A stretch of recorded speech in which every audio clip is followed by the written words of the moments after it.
ইসলামে আমাদের জন্য ফার্স্টে ভিত্তির উপর ইসলাম প্রতিষ্ঠিত। আল্লাহ হাবিব বলতেছেন, বুনিয়াল ইসলামু আলা খামসিন শাহাদাতু আল্লা ইলাহা ইল্লাল্লাহ ওয়া আশহাদু আন্না মুহাম্মাদান আবদুহু ওয়া রাসূলুহু ওয়া ইকামিস সালাহ ওয়া ইতাইজ যাকাত ওয়াল হজ্জ ওয়া সাওম রমাদান। ইসলাম পাঁচটি ভিত্তির উপরে প্রতিষ্ঠিত। শাহাদাতু আল্লা ইলাহা ইল্লাল্লাহ, আল্লাহ ছাড়া কোনো ইলাহ নাই এই কোনো সাক্ষ্য দাও, এক নম্বর। এবং ওয়া আশহাদু আন্না মুহাম্মাদান আবদুহু ওয়া রাসূলুহু, রাসূলুল্লাহ সাল্লাল্লাহু আলাইহি ওয়াসাল্লাম আল্লাহর বান্দা এবং রাসূল, এই কথার সাক্ষ্য দাও। মুখে স্বীকার, অন্তরে বিশ্বাস, বাস্তব জীবনের আমল, এই তিনটার সমন্বয়ে ঈমানের পরিপূর্ণতা লাভ করবে। দ্বিতীয় নম্বর পয়েন্ট হচ্ছে ওয়া ইকামিস সালাহ, নামাজ কায়েম করা, নামাজ প্রতিষ্ঠা করা। ওয়া ইতাইজ যাকাত, তৃতীয় নম্বর পয়েন্ট যাকাত আদায় করা। ওয়াল হজ্জ, চতুর্থ নম্বর পয়েন্ট হলো হজ আদায় করা। পঞ্চম বছর রমজান, পঞ্চম নম্বর পয়েন্ট হলো রমজান মাসের রোজা রাখা। এই ইবাদতগুলো কালমা যে জিনিসটা বিশ্বাস, সেটা মুখের শিকার, অন্তরের বিশ্বাস। আর বাস্তব জীবনের যে আমলগুলো হবে, এই পাঁচটার মধ্যে যাকাত, নামাজ, যাকাত, হজ, রোজা। অর্থাৎ নামাজের পরের স্থানে অবস্থান করেছে যাকাত। যাকাত ইসলামের একটা গুরুত্বপূর্ণ পয়েন্ট। ইসলামী রাষ্ট্রের জন্য, রাষ্ট্র দাঁড় করার জন্য একটা অর্থের মেরুদণ্ড যাকে বলা হয়। পবিত্র কোরআনের মধ্যে নামাজের কথা এসেছে ৮২ বার, আর যাকাত শব্দটি এসেছে ৩২ বার এসেছে। পবিত্র কোরআনের মধ্যে আকিমুস সালাত ওয়া আতুজ যাকাত, যেখানে নামাজ কায়েমের কথা বলেছে, তার পাশেই যাকাতের কথা বলেছে। এই জন্য পবিত্র কোরআনে যাকাত শব্দটি ৩২ বার এসেছে। যাকাত কি? যাকাত শব্দের অর্থ হচ্ছে বৃদ্ধি করা বা পবিত্রতা, বিশুদ্ধতা অর্জন করা। যাকাতের পরিভাষায় জীবনযাত্রা অপরিহার্য প্রয়োজন মেটানোর পর নির্দিষ্ট পরিমাণ সম্পদ, নির্দিষ্ট পরিমাণ সম্পদ থেকে মালের নিসাব বলা হয়। পূর্ণ ১ বছর সঞ্চিত থাকলে শরীয়তের নির্দিষ্ট সম্পদের, শরীয়ত নির্ধারিত খাতে কোনো প্রকার বিনিময় ছাড়া, কোনো প্রকার বিনিময় ছাড়া তার মালিকানা কোরআন হাদিস নির্দিষ্ট জায়গায় হস্তান্তর করাকে যাকাত বলে। কোন রকম বিনিময় হতে পারে না। বিনিময় বলতে এতারা বলতে সবসময় বলে হক থাকে, এতারা আগে দিন না।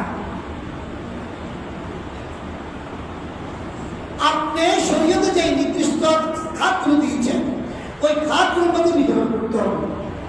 খাতগুলো কি? কোরআন এখানে ৮টি খাতের কথা বলেছেন।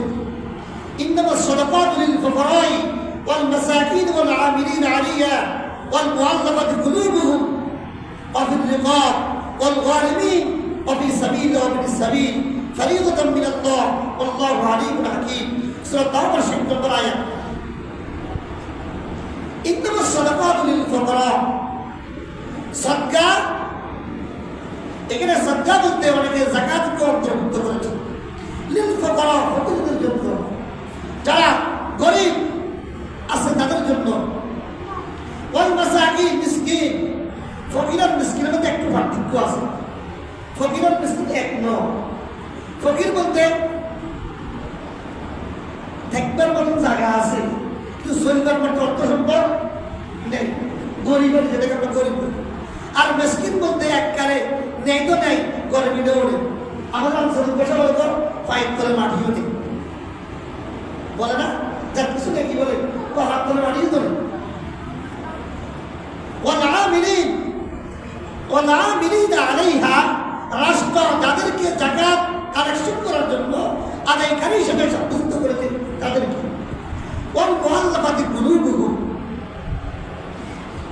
চিত্তাকর্ষণের জন্য, অর্থাৎ কিছু কিছু ক্ষেত্রে যাকাত অমুসলিমদেরকে দেওয়া যায় না, কিন্তু একটি লোককে আপনি যাকাত দিতেছেন এই জন্য তার দিন যত পরিবর্তন হয়ে ইসলামের দিকে নামিয়ে হতে কঠিন রিকম দাস মুক্তির জন্য বর্তমানে কথা নাই।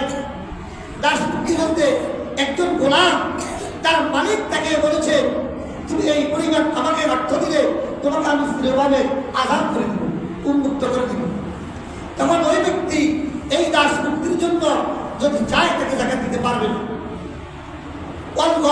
ঋণগ্রস্ত দেখতে দেখে না চলে, বাড়িঘরও আছে কিন্তু বিদ্রোহ অবস্থা করতে ঋণের বোঝা আগে বলেছে যে নতুন করে কারণ আছে দূরে থাকো, ফিসিনে যারা পাইবে তারা তাকে বুঝতেছি বাড়িতে ভেজতেছে আছে না, ও কিসানে নতুন করে যাবো ঘুরে নেবে জানাতে বাড়তে পারি। তারপরে বলতেছে যে অফিস সাবিলিল্লাহ, যে আল্লাহর রাস্তায় জিহাদ করে ফিলিস্তিন সহ বিশ্বের বিভিন্ন জায়গায় যদি ইসলামের জন্য দিনকে রক্ষার জন্য যখন কোনো এই জিহাদে অংশগ্রহণ করে তাদেরকে আপনি জাকাত দিতে পারবেন। অফিস সাবিল যারা মুসাফির, কিন্তু মুসাফিরের তৎকালীন প্রশ্ন ছিল তার অর্থ সম্পদ আছে কিন্তু সে আমার একটা জায়গায় আটকা পড়েছে, সেখান থেকে উদ্ধার হওয়ার জন্য তার এই মুহূর্তে আপনি চলার মতো অবস্থা না থাকার কারণে আপনি তাকে জাকাত দিতে পারবেন। বর্তমান কিন্তু বাড়ির অর্থ সম্পদ থাকলে তার জাকাতে ঘোষানোর বিভিন্ন মাধ্যমে বর্তমানে একটু সহজ, বিকাশে ও রকেটে, তারপরে এভাবে ব্যাংকিং, অনলাইন ব্যাংকিং অ্যাপসের মাধ্যমে এরকম করে যদি ব্যবস্থা করতে পারে তাহলে সেটা উত্তম। ফারিদাতাম মিনাল্লাহ, আল্লাহর পক্ষ থেকে ফরজ করা হচ্ছে। এই যাকাতগুলো এই ধরনের লোকদের মধ্যে কোন রকমের বিনিময় ছাড়া একবারে তাকে সম্পূর্ণ মালিকের হস্তান্তর করা। আল্লাহ পাক বলেছেন ওয়া ফি আমওয়ালিহিম হাক্কুল লিসাইলি ওয়াল মাহরুম, তোমাদের ধন সম্পদের মধ্যে বঞ্চিত এবং যারা লিসাইলি সওয়াল করে ভিক্ষুক তাদের একটা হক রয়েছে। যাকাতটা তাদের